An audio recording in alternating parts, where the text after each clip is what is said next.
২১ ঘন্টা পরও শাহজালালের কার্গো ভিলেজ থেকে বের হচ্ছে ধোঁয়া। ঘটনাস্থলে উৎসুক জনতার ভিড়। শিডিউল বিপর্যয়ে দুর্ভোগে বিমান যাত্রীরা। বিধি অনুযায়ী এনসিপিকে শাপলা প্রতীক দেওয়ার সুযোগ নেই সিলেটে ইসি আনোয়ারুল। অন্যায়ের কাছে মাথা নত না করার হুঁশিয়ারি। অষ্টম দিনের মতো শহীদ মিনারে এমপিওভুক্ত শিক্ষকরা। বাড়ি ভাড়ায় সরকারি প্রস্তাব প্রত্যাখ্যান। ৩ দাবিতে মহাসড়ক অবরোধ জুলাই যোদ্ধাদের। এবং পরিবহন অপারেটর ধর্মঘটের দ্বিতীয় দিনেও চট্টগ্রাম বন্দরে অচল অবস্থা। সংকট সমাধানে দুপুরে অংশীজনদের সঙ্গে বৈঠকে বসেছে কর্তৃপক্ষ।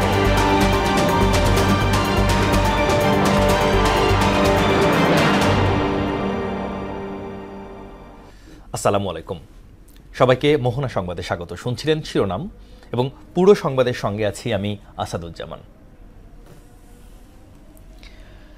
ঢাকার হযরত শাহজালাল আন্তর্জাতিক বিমানবন্দরের কার্গো ভিলেজে আগুনে পুড়ে যাওয়ায় ২১ ঘন্টা পরও ধ্বংসস্তূপ থেকে বের হচ্ছে ধোঁয়া। দুপুর ১২টার পরও এমন চিত্র দেখা গেছে।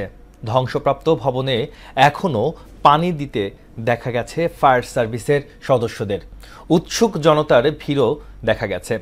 আগুনে হাজারো কোটি টাকার ক্ষয়ক্ষতি হয়েছে বলে ধারণা করা হচ্ছে। এই ঘটনায় ৭ সদস্যের কমিটি গঠন করা হয়েছে এবং কমিটিকে আগামী ৫ কার্যদিবসের মধ্যেই রিপোর্ট দিতে বলা হয়েছে। এদিকে বিমানবন্দরে ফ্লাইট শিডিউল বিপর্যয়ের চরম দুর্ভোগে পড়েছেন বিভিন্ন রুটের যাত্রীরা। সিএনএফ আমাদের ২১টা বিভাগ ছিল, আমাদের এগুলো ক্ষতি হয়েছে। এখন হাজার হাজার সিএনএফ আছে, ওদের অনেক ক্ষতি হয়েছে আর কি। কোটি কোটি টাকার মাল পুড়ে গেছে। বিমানে বোর্ডিং ব্রিজ পায় নাই, আমাদেরকে মাঠে নামতে হয়েছে আর গাড়ি দিয়ে আমাদেরকে নিয়ে আসছে আর কি। সমস্যা হয় না। ইমিগ্রেশনে সব একসাথে রিজার্ভেশন করতেছে, এক্সিট এন্ড যাওয়াটা ওইখানে একটু চাপাচাপি, but immigration easy, no problem with that. এ নিয়ে আরও জানতে বিমানবন্দর থেকে সরাসরি যুক্ত হচ্ছেন সহকর্মী শামীমুজ্জামান চৌধুরী। শামীম, আগুনের ক্ষয়ক্ষতির বিষয়ে কিছু জানতে পেরেছেন কি? ফ্লাইট শিডিউল বিপর্যয়ের জনভোগান্তিক বিষয়েও আপনি আমাদেরকে কিছু জানাতে পারবেন? এই মুহূর্তে কি হচ্ছে সেখানে?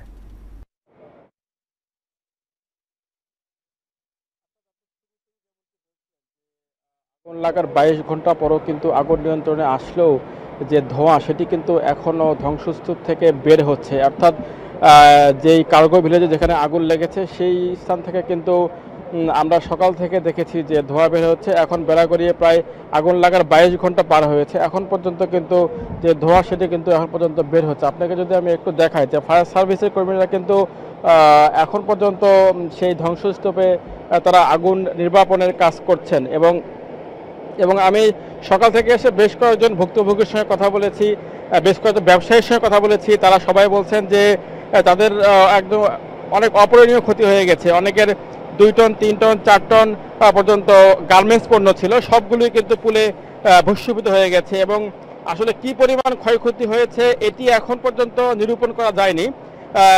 আগুনের ঘটনায় কিন্তু বিমান কর্তৃপক্ষ ৭ সদস্যের একটি কমিটি গঠন করে দিয়েছে, যে কমিটিকে আগামী কর্মদিবসের মধ্যেই রিপোর্ট দিতে বলেছে। এবং এখন পর্যন্ত কিন্তু আমরা দেখতে পাচ্ছি যে ফায়ার সার্ভিসের কর্মী যারা আছেন তারা কিন্তু ভিতরে কিন্তু এখনো পানি ছিটাচ্ছেন, পানি দিচ্ছেন।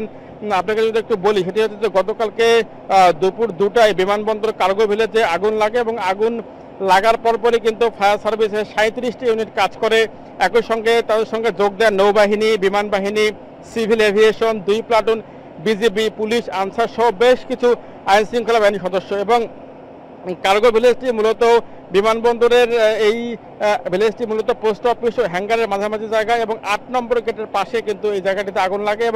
এবং এখানে আমরা জানতে পেরেছি যে আমদানি কার্গো কমপ্লেক্স ভবনে আগুন লেগেছে এবং আমদানি করা বেশ কিছু পণ্য সেখানে রাখা হতো। এবং এই আগুনে মূলত গার্মেন্টস পণ্য যেটি রয়েছে সেই গার্মেন্টস পণ্য মূলত বেশি ক্ষয়ক্ষতি হয়েছে বলে আমরা জানতে পেরেছি। এবং বিজিএমের একটি টিম কিন্তু ইতিমধ্যেই ঘটনাস্থলে এসে পৌঁছেছেন এবং তারা বিভিন্ন বিষয় কিন্তু তারা পরিদর্শন করেছেন এবং অল্প কিছুক্ষণের মধ্যে তারা আমাদেরকে ব্রিফ করবেন। সব মিলে আমরা আসলে একটু পরে আপনাকে জানাতে পারবো যে কি পরিমাণ ক্ষয়ক্ষতি হয়েছে। তবে ব্যবসায়ী সূত্রে আমরা জানতে পেরেছি যে প্রায় ১,০০০ কোটি টাকার ক্ষতি হয়েছে এখন পর্যন্ত এই আগুন লাগার ফলে। তো আসলে কি পরিমাণ ক্ষতি হয়েছে সেটি হয়তোবা তদন্ত কমিটির রিপোর্ট পাওয়ার পরে জানা যাবে, এবং একটু পরে বিজিএমইর পক্ষ থেকে একটি ব্রিফিং করা হবে। সেই ব্রিফিং এর পরে আমরা জানাতে পারবো। তো আমার কাছে রাজধানী বিমানবন্দরের যে অগ্নিকাণ্ডের ঘটনা, এখান থেকে সবশেষ তথ্য। আসাদ। শামীমুজ্জামান, আপনাকে ধন্যবাদ। নির্বাচন কমিশন শুধু আইনের কাছে জবাবদিহি করবে, কোনো ব্যক্তি, গোষ্ঠী বা দলের কাছে নয় বলে মন্তব্য করেছেন নির্বাচন কমিশনার মোহাম্মদ আনোয়ারুল ইসলাম। সিলেটে এক অনুষ্ঠানে তিনি এসব কথা বলেন। ইসি আরও বলেন, নির্বাচন কমিশন নিরপেক্ষ থাকবে, কোনো অন্যায়ের কাছে মাথা নত করবে না। অতীতের মতো ভোট হওয়ার কোনো সুযোগ নেই। বিতর্কিত কোনো লোক নির্বাচনে দায়িত্বে থাকতে পারবে না। সাংবিধানিক আইন ও বিধি অনুযায়ী শাপলা প্রতীক দেওয়ার কোনো সুযোগ নেই। আইন এবং বিধি অনুযায়ী আমাদের তালিকায় যে মার্কাগুলো রয়েছে, যে প্রতীকগুলো রয়েছে, সেগুলোর মধ্যে যে প্রতীকটা চাচ্ছেন সেই প্রতীকটা না থাকার কারণে নির্বাচন কমিশন দিতে পারছে না। নির্বাচন ফেব্রুয়ারিতে না হওয়ার মতো কোনো কাজ বা কোনো ঘটনা এখনো ঘটেনি, এবং অনেক কিছুই মিডিয়াতে আসছে। এগুলো আশা রাখি এগুলো আমাদের নির্বাচনে কোনো প্রভাব পড়বে না। জুলাই গণ অভ্যুত্থানের সঠিক সংগঠন বা ব্যক্তি উচ্ছৃঙ্খল কর্মকাণ্ড করতে পারে না। জুলাই যোদ্ধা বা ব্যক্তিদের সম্মানের চোখে দেখে বিএনপি, এমনটাই মন্তব্য করেছেন বিএনপির স্থায়ী কমিটির সদস্য সালাউদ্দিন আহমেদ। এসব কথা বলেন রোববার সকালে গুলশান চেয়ারপারসনের কার্যালয়ের সমসাময়িক বিষয় নিয়ে জরুরি সংবাদ সম্মেলনে সালাউদ্দিন আহমেদ বলেন, একটি রাজনৈতিক দল গতদিনের জিয়ার সমাধিতে দেয়া বক্তব্য নিয়ে বিভ্রান্তি ছড়িয়েছে বলে অভিযোগ করেন বিএনপির এই নেতা। জুলাই সনদ স্বাক্ষরের দিনে জুলাই যোদ্ধা কেউ জড়িত থাকতে পারে না বলেও জানান তিনি। যে সমস্ত বিশৃঙ্খলা হয়েছে আমরা খোঁজ নিয়েছি, এটা তদন্তনাধীন আছে। দেখা গেছে এখানে জুলাই যোদ্ধাদের নামে কিছু সংখ্যক ছাত্র নামধারী, সেটা ইন্টারভিউতে আমি দেখেছি, কিছু উচ্ছৃঙ্খল লোক ঢুকেছে। সেটা ফ্যাসিস্ট সরকারের ফ্যাসিস্ট বাহিনী বলে আমি মনে করি, এবং আওয়ামী ফ্যাসিস্ট বাহিনী যে এখনো সমস্ত জায়গায় বিভিন্ন ফাঁকফুঁক করে বিশৃঙ্খলা সৃষ্টি করার চেষ্টা করছে, সেটা গতকাল দৃশ্যমান হয়েছে। বাড়ি ভাড়া বাড়ানো সহ 3 দাবিতে টানা 8ম দিনের মতো শহীদ মিনারে অবস্থান করছেন আন্দোলনরত এমপিওভুক্ত শিক্ষকরা। ইতিমধ্যে বাড়ি ভাড়া 5% বা সর্বনিম্ন 2000 টাকা করার প্রস্তাব দিয়ে শিক্ষা মন্ত্রণালয়কে চিঠি দিয়েছে অর্থ মন্ত্রণালয়। তবে তা প্রত্যাখ্যান করে বেলা 3টায় ভুকা মিছিল নিয়ে শিক্ষা ভবনে যাওয়ার কর্মসূচি দিয়েছেন আন্দোলনরত শিক্ষার্থীরা। গত 17 অক্টোবর দুপুর 2টা থেকে কেন্দ্রীয় শহীদ মিনারে আমরণ অনশন কর্মসূচি শুরু করেন তারা। এতে বেশ কয়েকজন অসুস্থ হয়ে পড়েন। অর্থ মন্ত্রণালয়ের সম্মতিকে প্রাথমিক বিজয় উল্লেখ করে দাবিকৃত 20% বাড়ি ভাড়ার প্রজ্ঞাপন জারি না করা পর্যন্ত কর্মসূচি অব্যাহত রাখার কথাও জানান আন্দোলনরত শিক্ষকরা।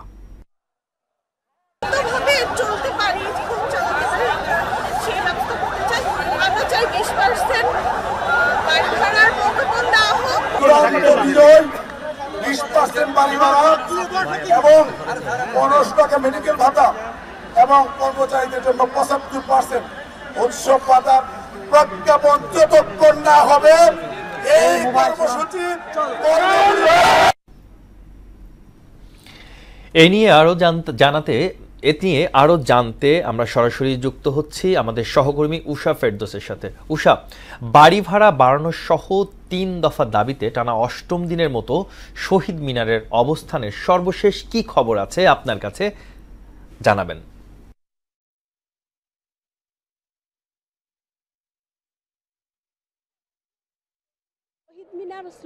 স্লোগানে মুখরিত শিক্ষকদের যে 5% বাড়ি ভাড়া বৃদ্ধি করে যে হচ্ছে প্রজ্ঞাপন জারি করেছে, সেটি তারা প্রত্যাখ্যান করেছে, এবং হচ্ছে তারা এই পুরো 20% হচ্ছে এবং 303 যেই দফা দাবি, সেটি দাবি আদায় না হওয়া পর্যন্ত তারা কিন্তু বাড়ি ফিরবে না, এমন ঘোষণা দিয়েছে। তো আমরা যদি হচ্ছে শিক্ষকদের সাথে যুক্ত হই তাহলে হচ্ছে আপনি জানতে পারবেন। আপনাদের দাবিগুলো আমাদের জানান। ধন্যবাদ। আমাদের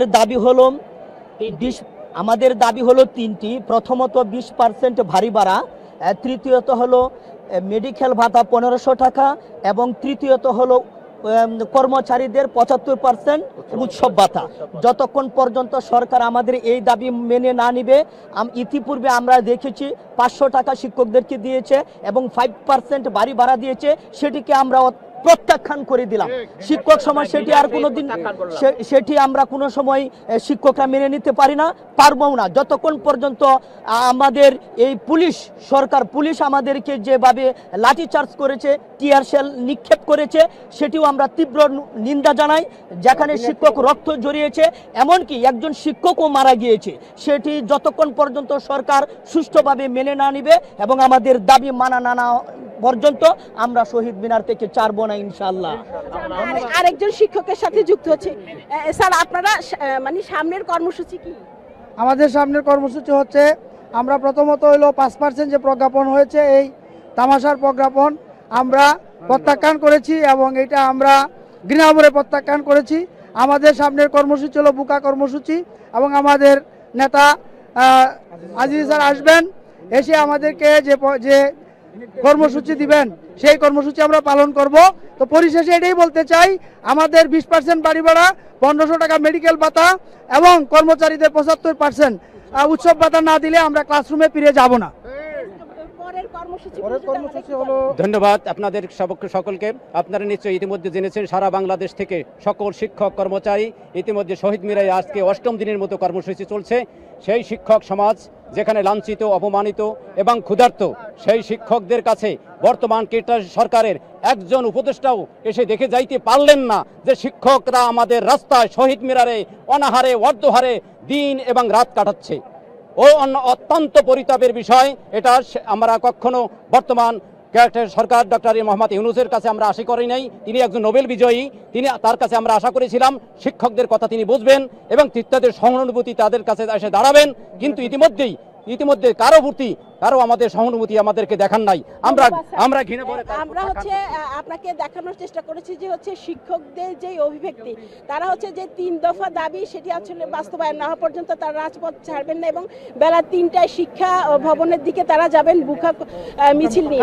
তো এই ছিল আমার কাছে সর্বশেষ। আসাদ, ধন্যবাদ আপনাকে। জুলাই যোদ্ধাদের উপর পুলিশি হামলার প্রতিবাদ ও 3 দফা দাবি বাস্তবায়নের আজ প্রতি জেলায় দুপুর 2টা থেকে বিকেল 5টা পর্যন্ত 3 ঘণ্টা মহাসড়ক অবরোধ কর্মসূচি পালনের ঘোষণা দিয়েছে জুলাই যোদ্ধা সংসদ। শুক্রবার সংগঠনের মুখ্য সংগঠক মাসুদ রানা সৌরভ এই কর্মসূচি ঘোষণা করেন। গণঅভ্যুত্থানের নিহতদের শহীদ হিসেবে রাষ্ট্রীয় মর্যাদা প্রদান, আহতদের জুলাই যোদ্ধা হিসেবে স্বীকৃতি, শহীদ পরিবারের পুনর্বাসনের সুনির্দিষ্ট রূপরেখা এবং আহতদের আইনি সহায়তার বিষয় পূর্ণাঙ্গভাবে জুলাই সনদে উল্লেখ ও বাস্তবায়নের উদ্যোগে যুক্ত না হওয়া পর্যন্ত এই কর্মসূচির ঘোষণা করেছে জুলাই যোদ্ধারা।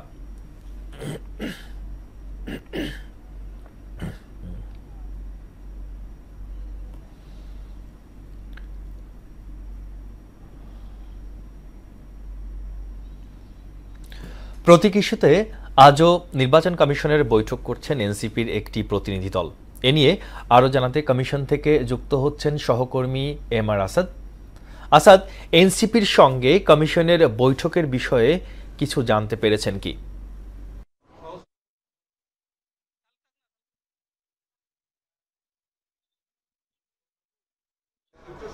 আসাদ, কিছুক্ষণ আগেই যে বৈঠকটি চলছিল সেই বৈঠকটি কিছুক্ষণ আগে শেষ হয়েছে এবং সেই বৈঠকে অংশগ্রহণ করেছিল এনসিপির 4 সদস্যের প্রতিনিধি দল এবং সেখানে যে দলটির যিনি মুখ্য সমন্বয়ক তিনি উপস্থিত ছিলেন নাসিরুদ্দিন পাটোয়ারি। এছাড়াও দলটির যে আইনজীবী রয়েছেন তিনিও ছিলেন এবং জহিরুল মুসা, এবং তাদের বৈঠক শেষে তারা একটি ব্রিফিং করেছেন সাংবাদিকদের সামনেই এবং তারা যে বিষয়টি আসলে জানিয়েছেন যে শাপলা প্রতীক ছাড়া আসলে তারা নিবন্ধন নেবেন না, যে তাদের যে অনড় অবস্থান ছিল সেটাই আসলে পুনর্ব্যক্ত করেছেন এবং তাদের কাছে আমরা জানতে চেয়েছিলাম যে নির্বাচন কমিশনের পক্ষ থেকে আসলে এই যে তাদের মন্তব্য তারপরে আসলে কি জানানো হয়েছে। তারা যে বিষয়টি বলেছে যে আসলে নির্বাচন কমিশনের পক্ষ থেকে আসলে কোনো যৌক্তিক ব্যাখ্যা এখন পর্যন্ত তাদেরকে দেয়া হয়নি, এবং কোন নীতিমালা কিংবা কোন বিধি কিংবা কোন আইনের ভিত্তিতে আসলে এই যে তফসিলটি করা হয়েছে, প্রতীকের যে তফসিল, যেখানে আসলে 50টি প্রতীকের মধ্য থেকে তাদেরকে বেছে নিতে বলা হয়েছে, সেটির বিষয়ে আসলে কোনো যৌক্তিক ব্যাখ্যা নির্বাচন কমিশনের পক্ষ থেকে দেওয়া হয়নি। এবং তারা যে বিষয়টি বলেছেন যে শুধুমাত্র তারা যে শাপলা প্রতীক তাদের দলের প্রতীক হিসেবে পাওয়ার জন্য যে তারা নির্বাচন কমিশনে এসেছেন, সেটিও আসলে নয়। তারা বলছেন যে পুরো নির্বাচন কমিশনটা আসলে যে আওয়ামী লীগ সরকারের যে পতন, সেই পতনের পরে তাদের যে এস্টাবলিশমেন্ট রয়েছে, তাদের যে জনবল রয়েছে, তাদের নিয়োগ দেওয়া যে জনবল রয়েছে, তারাই আসলে নির্বাচন কমিশনকে বর্তমানে পরিচালনা করছেন। তারা এই অভিযোগটুকু বলেছেন, এবং তারা এমন অভিযোগ করেছেন যে জুলাই সনদের আগে যে জুলাই ঘোষণাপত্র হয়েছে এবং এরপরে যে জুলাই সনদে স্বাক্ষর করা হয়েছে, সেটিকে একটি নাটক তারা বলছেন। কারণ জুলাই যোদ্ধাদের যে মতামত এবং এই জুলাই সনদকে কিভাবে প্রায়োগিক ক্ষেত্রে আসলে বাস্তবায়ন করা হবে, এটি নিয়েও আসলে নির্বাচন কমিশনের সাথেও তাদের সেরকম করে কোনো পরামর্শ করা হয়নি, এবং জুলাই যোদ্ধাদের সঙ্গেও পরামর্শ করা হয়নি। সুতরাং আজকে সকালে নির্বাচন কমিশনার আনোয়ারুল ইসলাম সরকার সিলেটে জানিয়েছিলেন যে শাপলা প্রতীক আসলে নির্বাচন কমিশনের কাছ থেকে জাতীয় নাগরিক পার্টিকে দেওয়া সম্ভব হচ্ছে না, এবং তারই ধারাবাহিকতায় আজকে যে বৈঠক হলো এবং সেখান থেকে শাপলা প্রতীক নিয়ে এনসিপির যে অবস্থান, সেটি আমাদেরকে আসলে একটি দ্বন্দ্বময় পরিস্থিতির দিকে যাচ্ছে বলে মনে হচ্ছে। তবে আমরা তাদের কাছে জানতে চেয়েছিলাম যে তারা আইনের আশ্রয় নেবেন কিনা কিংবা আদালতের কোনো রায়ের জন্য তারা অপেক্ষা করবেন কিনা। তারা বলেছেন যে এখন পর্যন্ত তারা এমন কোনো সিদ্ধান্ত নেননি, তবে নির্বাচন কমিশনের চূড়ান্ত সিদ্ধান্ত তারা জানার পরেই তাদের পরবর্তী সিদ্ধান্ত তারা গণমাধ্যমকে জানাবেন। আসাদ, আপনাকে ধন্যবাদ। চট্টগ্রাম বন্দরের অচল অবস্থা আরও তীব্রতর হয়েছে। সেখানে custom clearing and forwarding CNF এর এজেন্ট কর্মীরা সকাল 9টা থেকে 4 ঘন্টার কর্মবিরতি পালন করছেন। বন্দরে প্রবেশ ও লাইসেন্স ফি বাড়ানোর প্রতিবাদে তাদের এই কর্মবিরতি। এদিকে পরিবহন অপারেটরদের অব্যাহত ধর্মঘট দ্বিতীয় দিনে গড়ালো। টানা 2 দিন ধরে বন্দরে পণ্যবাহী যানবাহন চলাচল বন্ধ রয়েছে। তবে আজ দুপুরে বন্দর কর্তৃপক্ষের সাথে পরিবহন মালিক, শ্রমিক এবং সিএনএফ এজেন্ট সমিতির নেতাদের সঙ্গে একটি বৈঠকের কথা রয়েছে। এ নিয়ে আরও জানাতে চট্টগ্রাম বন্দর থেকে সরাসরি আমাদের সাথে যোগ দিচ্ছেন সহকর্মী সুমন কুমার দে। সুমন, এই মুহূর্তে কি অবস্থা দেখছেন চট্টগ্রাম বন্দরে, জানাবেন আমাদের।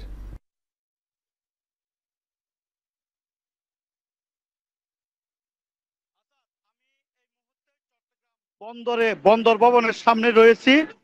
যদি আপনাকে জানাই, গতকাল সকাল 6টা থেকে কিন্তু যে পরিবহনের যে ধর্মঘট অর্থাৎ পরিবহন তারা চালাচ্ছেন না, তারপর থেকে আমরা দেখছি চট্টগ্রামে অর্থাৎ চট্টগ্রাম বন্দর মানে অচল হয়ে পড়েছে। তো আজকে পর্যন্ত এখন পর্যন্ত কোনো সিদ্ধান্ত আসেনি। আমরা ইতিমধ্যে যতটুকু জানি, চট্টগ্রাম বন্দর কর্তৃপক্ষ এবং যারা পরিবহন মালিক, শ্রমিক, সিএনএফ এজেন্ট, তাদের সাথে বৈঠক চলছে বন্দর ভবনে। এখনো পর্যন্ত কিন্তু আমরা ওখানে কি হয়েছে সেটি জানতে পারিনি, তবে কিছুক্ষণ পরে সেই বৈঠকটি শেষ হবে, তারপর আমরা বিস্তারিত জানতে পারবো। আজকে নতুন করে সকাল 9টা থেকে সিএনএফ এজেন্ট যারা রয়েছে তারাও 4 ঘন্টার কর্মবিরতি পালন করছে।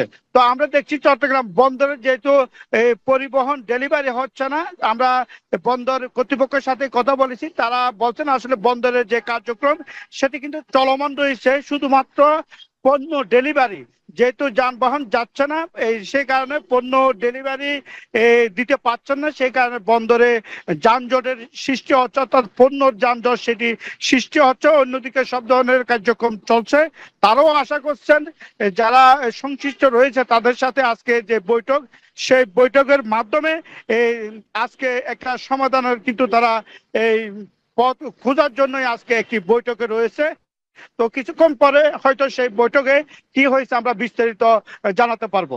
তো এই ছিল চট্টগ্রাম বন্দর থেকে আমার কাছে সর্বশেষ। আসাদ। সুমন, আপনাকে ধন্যবাদ। কুষ্টিয়ার সেউরিয়ার বাউল সম্রাট লালন সাইজির 135তম তিরোধান দিবসে 3 দিনব্যাপী উৎসব শেষ হচ্ছে আজ। পূর্ণ সেবা নিয়ে ফিরে যাচ্ছেন বাউল সাধুরা। দেশ বিদেশ থেকে লাখো ভক্ত, দর্শনার্থী, ফকির, বাউলরা এই মহা উৎসবে এসেছেন। প্রতিদিন সন্ধ্যায় লালন মঞ্চে আলোচনা সভার পর দেশি বিদেশি শিল্পীদের পরিবেশনায় চলে লালন গীতির আসর। আজ আলোচনা সভার মধ্য দিয়ে তিরোধান দিবসের অনুষ্ঠান শেষ হবে। বিশ্বের নাম্বার 1 চার্জিং ব্র্যান্ড ও স্মার্ট টেকনোলজিতে বিশ্বখ্যাত অ্যাঙ্কার ইনোভেশনের আয়োজনে হয়ে গেল গ্র্যান্ড ডিনার মিট। রাজধানীর একটি হোটেলে ইভেন্টটিতে অংশ নেন কন্ট্রিভেন্স ইন্টারন্যাশনালের বিভিন্ন দেশের প্রধান ডিলার ও পার্টনাররা। এটি অ্যাঙ্কার ব্র্যান্ডের বাংলাদেশের প্রোডাক্ট মার্কেট সম্প্রসারণ ও উন্নয়নের পথে আরেকটি গুরুত্বপূর্ণ মাইলফলক হিসেবে কাজ করছে। যেহেতু বর্তমানে বাংলাদেশ কন্ট্রিভেন্স ইন্টারন্যাশনাল ছাড়া অ্যাঙ্কারের আর কোনো অনুমোদিত ডিস্ট্রিবিউটর প্রতিষ্ঠান নেই, সেহেতু প্রতিষ্ঠানটি সারা দেশে অ্যাঙ্কারের উপস্থিতি আরও শক্তিশালী করতে গুরুত্বপূর্ণ ভূমিকা পালন করে যাচ্ছে।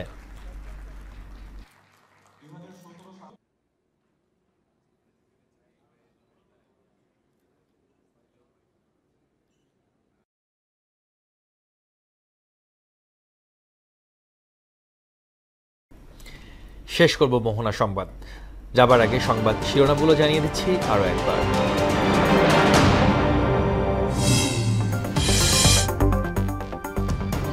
21 ঘন্টা পরও শাহজালাল কার্গো ভিলেজ থেকে বের হচ্ছে ধোঁয়া। ঘটনাস্থলে উৎসুক জনতার ভিড়। শিডিউল বিপর্যয়ে দুর্ভোগ বিমান যাত্রীরা। বিধি অনুযায়ী এনসিপিকে শাপলা প্রতীকের দেওয়ার সুযোগ নেই। সিলেটে ইসি আনোয়ারুল অন্যায়ের কাছে মাথা নত না করার হুঁশিয়ারি। অষ্টম দিনের মতো শহীদ মিনারে এমপিওভুক্ত শিক্ষকরা বাড়ি ভাড়ার সরকারি প্রস্তাব প্রত্যাখ্যান। 3 দফা দাবিতে মহাসড়ক অবরোধ জুলাই যোদ্ধাদের। এবং পরিবহন অপারেটর ধর্মঘটের দ্বিতীয় দিনেও চট্টগ্রাম বন্দরে অচল অবস্থা। সংকট সমাধানে দুপুরে অংশীজনদের সঙ্গে বৈঠকে বসছে কর্তৃপক্ষ। এই ছিল মোহনা সংবাদে। পরবর্তী সংবাদ বিকেল 5:30টায়। এর আগে বিকেল 3টায় দেখবেন সংবাদ এক নজরে। মোহনার সর্বশেষ খবর জানতে ভিজিট করুন www.mohona.tv। সংবাদ দেখতে পারেন ফেসবুক, ইউটিউবে। এতক্ষণ সঙ্গে থাকার জন্য ধন্যবাদ সবাইকে।